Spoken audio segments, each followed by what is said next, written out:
Alors moi j'ai découvert l'apnée réellement, on va dire à Palmas Tuba à l'âge de 10 ans, où j'avais qu'une envie, c'était de découvrir les fonds et les cailloux un peu plus bas.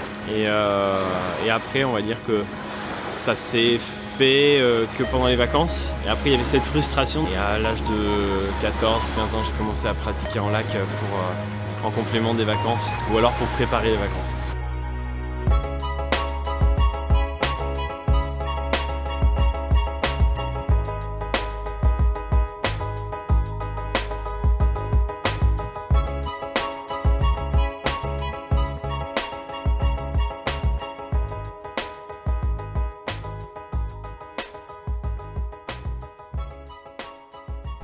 Inspirez à fond,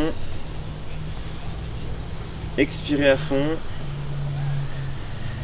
Ok, maintenant je monte le diaphragme, j'inspire avec le diaphragme, je monte le ventre, ensuite je monte la cage thoracique, encore le plus haut possible, ensuite je bloque et je garde cet air en moi. Donc là je pars en apnée, poumon plein, et cet air je vais le mettre en pression dans le ventre, je vais comprimer mon ventre, faire le gros ventre avec tout l'air que j'ai, et j'expire.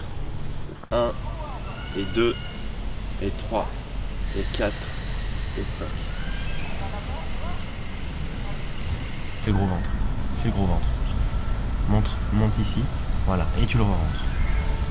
En relâchant bien les abdos. Tu étires ta cage thoracique, voilà, et tu fais le gros ventre. Pour les débutants, l'approche elle est vraiment dans la concentration dans l'instant présent et sur la respiration et sur son relâchement. C'est vraiment cette base. Le conseil pratique sous l'eau, c'est d'arriver à prendre conscience de l'intégralité de son corps et de ses muscles en être focalisant non pas sur l'environnement extérieur mais à l'intérieur de soi, donc sur son corps physique, et prendre conscience de tous ses muscles pour pouvoir les relâcher.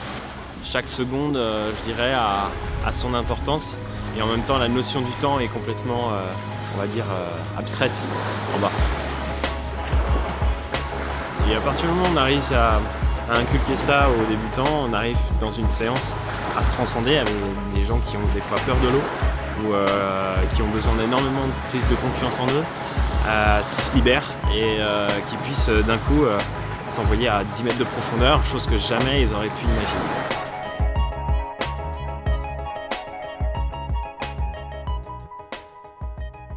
Pour la plupart, on a un travail, on n'a pas forcément tout le temps libre pour pouvoir s'entraîner, donc il faut optimiser ce temps. Et c'est des exercices de 1 demi-heure, 20 minutes, qui permet vraiment d'optimiser, de tout faire en un seul exercice, que ce soit sur de l'assouplissement tout en mixant de l'apnée, tout en travaillant la compensation des oreilles en même temps. C'est ça qui permet de pouvoir rapidement progresser sans forcément avoir un entraînement à haut niveau. On peut vraiment être surpris, vraiment en tout cas être surpris du peu de temps qu'on peut y mettre et du résultat qu'on peut avoir.